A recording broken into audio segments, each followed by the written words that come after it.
তো সিম সাপোর্ট বলতে আমরা সেটাকে বোঝাই যেখানে মোবাইলের যে অংশে আমরা সিমটা লাগাই, অর্থাৎ এই অংশটুকু।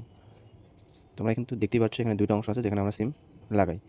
তো এই সিম সকেটটা খুলে এটা কিন্তু ঠিক এরকমভাবে থাকে। এবার এটা যদি আমি খুলি তাহলে কিন্তু এখানে আমরা 6টা পিন দেখতে পাই। এই পিনগুলো কোন পিনে কী নামে পরিচিত, আর কোন পিনকে আমরা কী ধরবো, কোন পিনের ট্র্যাক কীভাবে চেক করবো, কোন পিনে কত রিডিং আসবে, A to Z কিন্তু জানবো এই ভিডিওতে। অর্থাৎ সিম সকেটের পুরো ডিটেলস কিন্তু এই ভিডিওতে আমরা জানবো। তো ভিডিওটা স্কিপ করবে না, A to Z দেখতে থাকো। তো আমি যদি এটা খুলে দিই তাহলে কিন্তু ঠিক এরকমটা বেরোবে। এটাকে আমি খুলে দিলাম, এখন কিন্তু পরিষ্কার দেখতেই পাচ্ছ।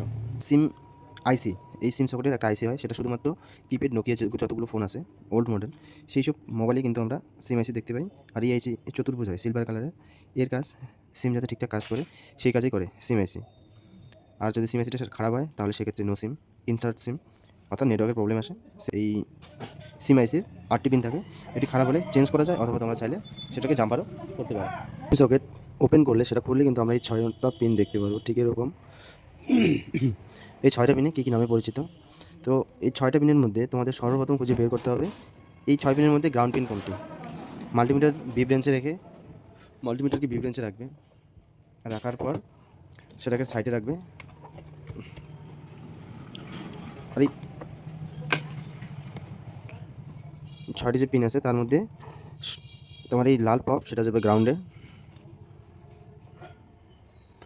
গ্রাউন্ডে আসার পর তারপর সব পিনে তোমাদেরকে একটা একটা করে চেক করে দেখতে হবে যে কোন পিনটা গ্রাউন্ডের সঙ্গে সম্পর্ক আছে। এটাই ধরলাম, এটা কোনো বিপ সাউন্ড নেই, এটাতে আমাদের রিডিং আসলো। এই পিনে ধরলাম, এই পিনে কিন্তু আমাদের ব্রিপ, অর্থাৎ এটা আমাদের গ্রাউন্ড। এই পিনে গ্রাউন্ড, আর বাকি সব পিনে কিন্তু রিডিং আসবে। ঠিক আছে, এরকম করে গ্রাউন্ড পিনটাকে খুঁজে বার করতে হবে, সেটা মাল্টিমিটার দিয়ে গ্রাউন্ড পিন খুঁজে বার করার পর সাপোজ আমি যদি ধরি এই পিনটা গ্রাউন্ড, তাহলে এই পিনটাকে 4 নম্বর পিন ধরতে হবে। এই পিনটাকে 4 নম্বর ধরতে হবে, 4 নম্বর। তার ঠিক সামনে যে পিনটি থাকবে সেটাকে ভোল্টেজে ধরতে হবে। তো লাইন, যেখানে আমরা 3.3 ভোল্টেজ পাবো। ঠিক আছে, এটা লাইন। তারপর যে পিনটা থাকবে, তারপর এই পিনটা আমাদের থাকবে ক্লক, আর এই পিনটা আমাদের থাকবে ডাটা, এই পিন রিসেট, আর এটা এনসি। ঠিক আছে, অর্থাৎ আমরা যে 6টা পিন পেলাম, প্রথম পিন পেলাম রিসেট, দ্বিতীয় পিন ক্লক, তৃতীয় পিন ভোল্টেজ, চতুর্থ পিন ডাটা, পঞ্চম পিন এনসি, সপ্তম পিন যেটা পেলাম গ্রাউন্ড। এই এই 6টা পিন কিন্তু আমরা পেলাম। এই 6টা পিনের মধ্যে রিসেট, ক্লক আর এই ডাটা, এই 3টা পিন কোনো না কোনো কম্পোনেন্টস হয়ে ডাইরেক্ট কোথায় চলে যায়, সিপিইউর ভিতরে চলে যায়। সিপিইউর ভিতরে কিন্তু চলে যায়। এই রিসেট পিনে যদি রিডিং না আসে আমাদের কী করতে হবে, মাল্টিমিটারকে বি ব্রেঞ্চে রাখতে হবে।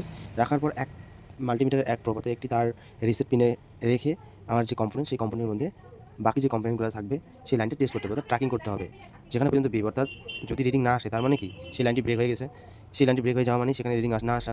তো এবার এক পিন যদি আমরা এখানে রাখি আর দ্বিতীয় পিন যদি আমি সেই কম্পোনেন্ট রাখি, যে কম্পোনেন্ট হয়ে ডাইরেক্ট সিপির মধ্যে গেছে, তাহলে কিন্তু সেখানে আমাদের বিপ পাবো। অর্থাৎ এইখান পর্যন্ত আমাদের মানে রিডিং আসতেছে, কিন্তু এইটুক থেকে এইটুক জায়গার মধ্যে আসতেছে না, কারণ এইটুক জায়গার মধ্যে লাইনটা ব্রেক হয়ে গেছে। তো এইটুক জায়গার মধ্যে আমরা একটা জাম্পার উঠিয়ে জাম্পার করে দেবো, তাহলে কিন্তু আমাদের প্রবলেম সলভ। ঠিক ঠিক একইভাবে ক্লক, ডাটা এগুলোর মধ্যে যদি সমস্যা আছে তাহলে কিন্তু সেই লাইন ট্র্যাকিং করে তোমরা জাম্পার করে দিলে কিন্তু প্রবলেম সলভ হয়ে যাবে। লাইন ট্র্যাকিং কী দিয়ে করবে, মাল্টিমিটার বি ব্রেঞ্চে রেখে। আর ভোল্টেজও সেম, ভোল্টেজকে মাল্টিমিটারকে তোমাদের বি ব্রেঞ্চে থেকে ভোল্টেজে যেখানে 20 ভোল্টেজ সেট করতে হবে, তাহলে কিন্তু তোমার ভোল্টেজের লাইনটা চেক করতে পারবে। এনসি, যেখানে কোনো সময় কানেকশন দেওয়া থাকে, কোনো সময় ওই পিনে কানেকশন বা রিডিং আসে, কোনো সময় আসে না। এই পিনে সেরকম কোনো ভূমিকা নাই। এবং গ্রাউন্ড তো সব জায়গায় আছে, এই পিনে যদি না আসে রিডিং, যে কোনো জায়গা থেকে গ্রাউন্ড উঠিয়ে জাম্পার করে দেবে, তাহলে কিন্তু সিমের প্রবলেম আশা করি সলভ হয়ে যাবে, কোনো প্রবলেম থাকবে না।